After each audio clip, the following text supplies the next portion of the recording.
नमस्कार दोस्तों, हम पढ़ रहे हैं यूथ टी की जो 10,000 प्रश्नों की श्रृंखला की एक पुस्तक है।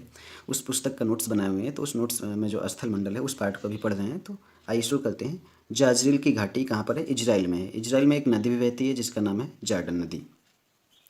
अब देखिए अगला प्रश्न, पदार्थों के निक्षेपण के कारण निर्मित भूमि सतह। पदार्थों के निक्षेपण के कारण निर्मित भूमि सतह, ठीक है, कि जो सामान्य रचना होती है, भूमि सतह की सामान्य रचना होती है, क्या कहलाती है? अधिवृद्धि। ठीक है, जब निक्षेपण से जो सामान्य रचना निर्मित होती है उसे अधिवृद्धि कहते हैं। अधिवृद्धि हो जाता, जो वहाँ पे रचना होती है उसको अधिवृद्धि कहा जाता है। अगला प्रश्न है इंसेलबर्ग। इंसेलबर्ग पौंड से संबंधित है, यानी कि पौंड से निर्मित स्थलाकृति है। अगला, केम का निर्माण बजरी से होता है, पंख से नहीं। ठीक है, इसे नोट कर लीजिए, क्योंकि केम जो है ग्लेशियर द्वारा निर्मित एक स्थल रूप है। ठीक है, ग्लेशियर के द्वारा जब पर्वतों की तलहटी को रगड़ करके लाया जाता है निक्षेप, ठीक है, तो उसमें बालू के कण या बजरी के कंकड़ पत्थर रहते हैं थोड़ा सा, तो वही बजरी से ये पेंख निर्मित होता है, सॉरी ये केम निर्मित होता है, पंख से नहीं निर्मित होता। पंख जो है आगाध समुद्रीय समुद्र में जो है पंख पाया जाता है। ठीक है, लाल हरा नीला पंख पाया जाता है। तो केम बजरी से निर्मित होता है। ग्लेशियर एक बहने वाली बर्फ़ की बंद प्रणाली नहीं है, नोट कर लीजिए इसे। ठीक है, इसे नोट करिए, ग्लेशियर बहने वाली एक बंद प्रणाली नहीं है, क्योंकि ग्लेशियर से ही नदी निकलती है, कहीं ना कहीं किसी भाग में वो बहती रहती है। तो लोयस, लोयस एक जर्मन शब्द है। राइन घाटी के बारीक, राइन नदी, लोयस का प्रयोग कहाँ के लिए किया गया? लोयस एक जर्मन शब्द है। राइन घाटी के बारीक दानेदार मिट्टी के लिए इसका प्रयोग किया गया। ठीक है, राइन घाटी यूरोप में जो है। और लोयस का सबसे बड़ा जमाव, लोयस का सबसे बड़ा जमाव हुआंगहो घाटी में। ठीक है, हुआंगहो घाटी जो चीन में है। ठीक है, चीन में है, हुआंगहो घाटी में है। और लोयस का जमाव मिसिसिपी नदी घाटी में भी है। ठीक है, पेटागोनिया में है। न्यूजीलैंड में भी लोयस का जमाव पाया जाता है। पीडमांट मैदान, ठीक है, पीडमांट मैदान जो मैदान है, स्थलाकृति है, किसके द्वारा निर्मित है? नदी द्वारा निर्मित है, नदी द्वारा निर्मित है। देखिए यहाँ एक अगला प्रश्न है कि प्रायद्वीपीय नदियों की कौन सी विशेषता नहीं है? तो घुमावदार प्रवृत्ति, अपने तटों को स्थानांतरित करना, ये प्रायद्वीपीय नदी की विशेषता नहीं है। यहाँ पे 2-3 ऑप्शन दिया गया था, उसमें कौन सी विशेषता नहीं है? तो घुमावदार, यानी कि प्रायद्वीपीय नदियाँ जो है ये विसर्प नहीं बनाती हैं, ये विसर्प नहीं बनाती हैं। ठीक है, ये घुमावदार मोड़ नहीं बनाती हैं। ठीक है, अपने तटों को स्थानांतरित नहीं करती हैं। क्यों नहीं करती हैं? क्योंकि वहाँ की धरातलीय संरचना काफ़ी मजबूत है, कठोर है। ठीक है, देखिए ये जो है जैसलमेर भारत में जो है इयोसीन चूना पत्थर का निक्षेप पाया जाता है। खास रेगिस्तान अफगान में मिलाने के लिए आएगा। देखिए आप देखेंगे इस टाइप के प्रश्न को। खास रेगिस्तान अफगान में मृदा। सिनाई मिस्र में न्यूबियन बलुआ पत्थर निक्षेप, सिनाई मिस्र न्यूबियन। ठीक है, सऊदी अरब में कैल्ची चूना पत्थर निक्षेप। उसके बाद पवन अपघर्षण, ठीक है, पवन अपघर्षण द्वारा पालिश किया गया रेत विस्फोटित और सांचे में ढला कंकड़, ठीक है, क्या कहलाता है? त्रिकोण कहलाता है। नहीं, इसे मैंने थोड़ा की पॉइंट ही नोट किया है। ठीक है, तो पवन अपघर्षण के द्वारा जो पालिश किया जाता है, पालिश रेत विस्फोटित और सांचे में ढला कंकड़ जो है क्या कहलाता है? त्रिकोण कहलाता है। ठीक है, जिसे डाई कंडक्टर कहते हैं। क्षतिपूर्ति तल की संकल्पना प्राट महोदय ने दी है। क्षतिपूर्ति तल की संकल्पना प्राट महोदय ने दी है। इन्होंने घनत्व के माध्यम से बताया, जैसे इन्होंने कहा कि जो है जो स्थलखंड जितना ऊंचा है, ठीक है, उसका घनत्व उतना कम है, जो नीचा है उसका घनत्व अधिक है। यानी कि विभिन्न स्थल रूपों में घनत्व अलग अलग होता है। ठीक है, लेकिन गहराई समान होती है, प्राट ने कहा। और एरी महोदय ने कहा कि गहराई जो है अलग अलग होती है, विभिन्न स्थल रूप में गहराई अलग अलग होती है, लेकिन जो है घनत्व समान होता है। और प्राट महोदय कहते हैं घनत्व अलग अलग होता है और गहराई समान होती है। तो अगला प्रश्न है, किसी जल विभाजक के दोनों ओर ढाल प्रवणता में अधिक अंतर। देखिए, नदी अपहरण की संभावना को बनाता है, यानी कि नदी अपहरण कब होगा? जब किसी जल विभाजक के दोनों ओर ढाल प्रवणता में अधिक अंतर होगा। ठीक है, सरिता श्रेणीकरण की सरिता खंड विधि कौन दिया? A.N. स्ट्रालर महोदय ने दिया। सरिता श्रेणीकरण की सरिता खंड विधि A.N. स्ट्रालर महोदय ने दिया। शुष्क प्रदेशों में भू निर्माण में महत्वपूर्ण होता है। ठीक है, यानी कि शुष्क प्रदेशों में जो भू निर्माण होता है या स्थल रूप, भू निर्माण से कह सकते हैं आप स्थल रूप, ये शब्द पढ़ना चाहिए। भू का मतलब स्थल, स्थल निर्माण। शुष्क प्रदेशों में जो स्थल निर्माण होता है या भू निर्माण होता है, ठीक है, और उसमें कौन सा महत्वपूर्ण होता है? ठीक है, तो अपस्फीति यानी कि डिफ्लेशन, ठीक है। ये वही है जो है वहाँ के, जैसे कि जब स्थल रूप जो है, जब स्थलखंड प्याज के छिलके की तरह उखड़ने लगते हैं, ठीक है, परत दर परत उखड़ते हैं, तो ये प्रक्रिया ज़्यादा शुष्क प्रदेशों में होती है, ठीक है। तो वहाँ का महत्वपूर्ण स्थल रूप है जो है वहाँ का महत्वपूर्ण प्रक्रिया है अपस्फीति, डिफ्लेशन। तो अगला है परिहिमानी शब्दावली किसने दिया? 1919 में लेजिंस्की ने दिया, ठीक है। परिहिमानी शब्दावली 1919 में लेजिंस्की ने दिया, ठीक है। स्थानीय तौर पर धूस विशिष्ट स्थलाकृति लक्षण है, ठीक है। धूस जो है विशिष्ट स्थलाकृति लक्षण है मध्य गंगा मैदान, ठीक है। मध्य गंगा मैदान में ऐसे विशिष्ट लक्षण पाए जाते हैं। पेडिमेंट वायु क्रिया द्वारा निर्मित है, ठीक है। पेडिमेंट जो है वायु क्रिया द्वारा निर्मित होता है शुष्क प्रदेशों में, ठीक है। शुष्क प्रदेशों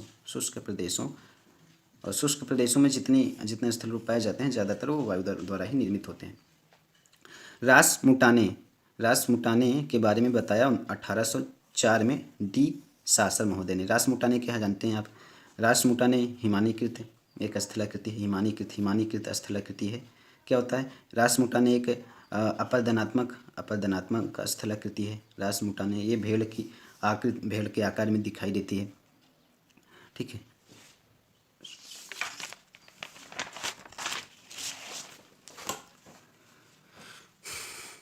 चलिए देखिए, इस पर क्या है, इस पर पठार का एक कटा हुआ भाग होता है, ठीक है। इस पर जो है, इस पर शब्द देखिए, इस पर से लगता है जैसे पर्वत की चोटी नहीं है। इस पर जो है ऑप्शन में दिया रहेगा पर्वत की चोटी, लेकिन इस पर पठार का कटा हुआ भाग है। यहाँ पे थोड़ा सा अगला प्रश्न देखिए, यहाँ पे थोड़ा सा हमने गलत कर दिया था, तो इसे हम सही करके आपको बता रहे हैं। तो सबसे पहले क्या होता है? सबसे पहले गार्ज आता है, गार्ज, फिर कैनियन, जिसको फिर कैनियन कोई आई आकार की घाटी बोला जाता है, आई आकार की घाटी। उसके बाद भी आकार की घाटी बनेगी, ठीक है। आई के बाद भी आकार की घाटी बनेगी, गार्ज, कैनियन, फिर भी आकार की घाटी। उसके बाद छिप्रिका, उसके बाद छिप्रिका आएगी, छिप्रिका यहाँ आएगी, फिर जलप्रपात यहाँ आएगा, ठीक है। छिप्रिका पहले बनता है, फिर जलप्रपात बनता है, उसके बाद सब सही है। फिर जलोढ़ फिर संरचनात्मक सोपान, फिर नदी वेदिका, फिर नदी विसर्प, ठीक है। यहीं पे फिर नदी विसर्प बाद फिर गोखुर झील कह सकते हो, फिर इस पर, फिर बाढ़ का मैदान, तटबंध, ठीक है। उसके बाद लास्ट में डेल्टा। इतने ये क्रम से मिलाने के लिए आता है, ध्यान दीजिएगा। पर्वतों से घिरी बेसिन क्या कहलाती है? बालसन कहलाती है। देखिए, पर्वतों से घिरी बेसिन जो है बालसन कहलाती है। जैसे कोई पर्वत है, ठीक है, पर्वत इस दोनों तरफ अगर पर्वत होता है तो इससे जो बेसिन इससे घिरी रहती है चारों ओर से, उसे बालसन कहते हैं। लेकिन बालसन के अंदर जब एक झील का निर्माण हो जाता है, बालसन के अंदर, तो उस झील को क्या कहते हैं? प्लाया कहते हैं, प्लाया, ठीक है। इसमें सिल्ट जमा हो जाती है, पानी जमा हो जाता है, तो ऐसी झील को जो है ये इसमें नमक के कण पाए जाते हैं, तो प्लाया झील कहते हैं, ठीक है। यानी कि बालसन के चारों तरफ से पानी आकर के बीच में जब रुक जाता है तो वहाँ झील का निर्माण हो जाता है। तो यहाँ पे एक क्रम भी पूछा जाता है, जब पर्वत के शिखर से लेकर के यहाँ बीच प्लाया तक के बीच की जो स्थलाकृतियाँ हैं, स्थल रूप हैं, उनका क्रम पूछा जाता है ऊपर से नीचे तक। तो सबसे पहले पर्वत पाद में बनता है, पर्वत पाद में जमा होता है बजादा का, ठीक है। बजादा के बाद जो है बालसन, पहले बजादा, ठीक है, बजादा, उसके बाद बालसन, उसके बाद प्लाया, ठीक है। आगे दिया गया है, आगे प्रश्न है, यही प्रश्न है, शुष्क प्रदेश में पर्वतपदीय ढलुआ मार्ग पर नदियों द्वारा निक्षेपित बालू क्या कहलाता है? बजादा, यानी कि पर्वत के ढलुआ मार्ग पर निक्षेपित बालू जो है बजादा कहलाता है, मंद ढाल वाले मैदान जिसको बोलते हैं।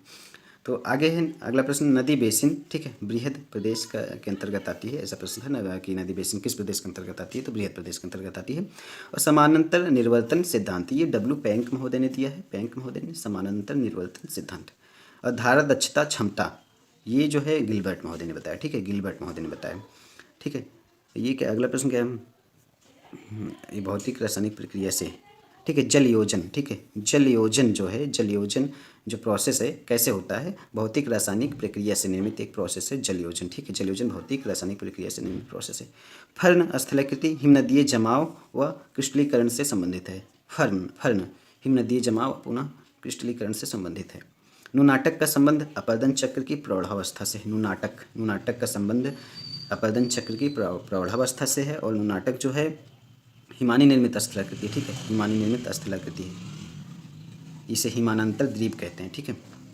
अगला प्रश्न है, ऊपर कर लें, आकृति अनुसार, ठीक है, आकृति के अनुसार डेल्टा 3 प्रकार का होता है। आकृति के अनुसार डेल्टा 3 प्रकार का होता है और रचना की प्रगति के अनुसार डेल्टा 2 प्रकार का होता है। यानी कि कुल 5 प्रकारों में बांट सकते हैं। आकृति के अनुसार 3, रचना प्रगति के अनुसार 2 प्रकार में होता है। प्लाया झील, प्लाया झील को लापनोर, प्लाया झील का उदाहरण जो है लापनोर, तो प्लाया झील का एक उदाहरण जो है लापनोर झील है। लापनोर झील जो है प्लाया झील का उदाहरण है। वायुमंडलीय, देखिए आपदाएं जो 2-3 प्रकार की होती हैं, उन आपदाओं को देखिए, ऑप्शन दे दिया जाएगा कौन सी वायुमंडलीय आपदा है, कौन सी भौमिक है, जलीय है। तो वायुमंडलीय आपदा देखिए बर्फानी तूफान, तड़ित झंझा, तड़ित झंझा समझ रहे हैं, वायुमंडलीय आपदा है। तड़ित, टार्नेडो, चक्रवात, बर्फानी तूफान, ठीक है, ये सारा तूफान है, ये सब सारी चीज़ें वायुमंडलीय आपदा है। भौमिक आपदा जो जमीन से स्थल से संबंधित हैं। भूमि, ज्वालामुखी, ज्वालामुखी स्थल से निकलती है। भूस्खलन भी स्थल पर होता है। हिमघाव, ठीक है। अवतलन, अवतलन जमीन का अवतलन दस्ती है। हिमघाव जो ग्लेशियर होते हैं, ठीक है, वो टूटकर आगे बढ़ते हैं। जलीय आपदा देखिए बाढ़, ठीक है, ज्वार, ज्वारभाटा, महासागरीय धाराएं, तूफान, मोहर्मी, सुनामी, ठीक है। तो देखिए ब्लाप्स, ब्लाप्स क्या है, ब्लाप्स विसर्पी मोड़ को ही ब्लाप्स कहते हैं, ठीक है। सतृलगिरिका, सतृलगिरिका ये काष्ठ स्थलाकृति है। एक सतृलगिरिका एक काष्ठ स्थलाकृति है, काष्ठ स्थलाकृति। सतृलगिरिका ऐसे लग रहा है जैसे कि हिमानीकृत स्थलाकृति है, लेकिन सतृलगिरिका काष्ठ स्थलाकृति है।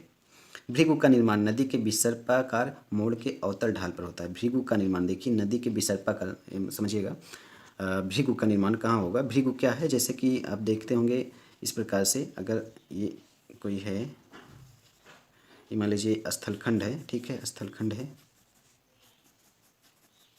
ये सागर है, यहाँ पे पानी भरा हुआ है, ठीक है, ये पानी भरा हुआ है। तो ये जो स्थलाकृति बनी, ये जो धाराएं इसको अंदर तक काट दी हैं और ये लटका हुआ है स्थलखंड, तो ये क्या है, एक भृगु है, ये भृगु है, ठीक है। तो क्या बोल रहा है, भृगु का निर्माण नदी के विसर्पाकार मोड़ के अवतल ढाल पर, ठीक है। देखिए नदी जब ऐसे चलती रहती है, एक नदी के ऐसे ऐसे नदी चलती है, इस प्रकार से नदी मान लीजिए चल रही है, तो यहाँ पे कहाँ पे बोल रहा होगी, अवतल पर होगा।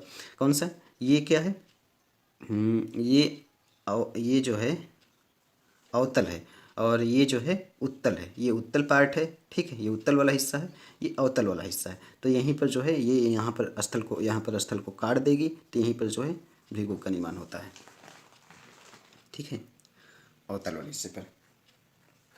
ये स्थलखंड की साइड से नहीं देखिए, इस साइड से तो ये उत्तल दिख रहा है, लेकिन नदी में अगर नदी में आप प्रवेश करके देखेंगे तो ये अवतल दिखेगा और ये उत्तल दिखेगा, बात समझिएगा। प्रवलित नदी, ग्रेडेड रिवर, नदी अपरदन द्वारा आधार तल प्राप्त करती है, ठीक है। प्रवलित नदी, नदी अपरदन द्वारा आधार तल प्राप्त करती है, बिल्कुल, तो उसे प्रवलित नदी कहते हैं। अच्छा, प्रवलित नदी क्या है, नदी अपरदन, नदी अपरदन द्वारा, नहीं कि प्रवलित नदी क्या है, ग्रेडेड रिवर क्या है, नदी अपरदन द्वारा आधार तल प्राप्त करती है, तो उसे प्रवलित नदी कहते हैं, ठीक है। अगला सर्क क्या है, सर्क को स्कॉटलैंड में कोरी कहते हैं, ठीक है। सर्क को स्कॉटलैंड में कोरी कहते हैं। विभिन्न प्रदेशों में विभिन्न नाम है सर्क के, हमने एक वीडियो भी बनाया इसका, आप देख सकते हैं। जितना भी जर्मनी से लेकर के जहाँ जहाँ इसको कौन कौन से नाम से जाना जाता है, कार कोरी करके। उसके बाद टार्स की उत्पत्ति आग्नेय चट्टान से होती है, ठीक है, आग्नेय चट्टान में होती है टार्स की उत्पत्ति।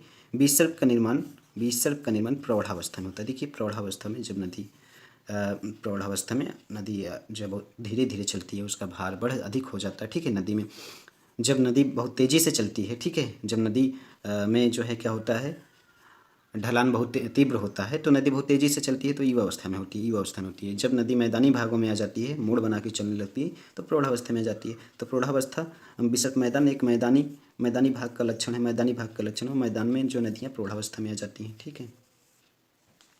और उसके बाद जब मैदान को के आगे जब समुद्र के पास पहुंचने वाली होती है, मिलने वाली होती हैं, तो वहाँ पे जाकर जो जब भार बहुत ज़्यादा अधिक हो जाता है, तो नदियाँ जो है वृद्धावस्था में चली जाती हैं, ठीक है। चलिए, थैंक यू। आज ये ख़त्म हो गया हमारा स्थलमंडल का पार्ट। अब हम वायुमंडल शुरू करेंगे अगले वीडियो से। Thank you.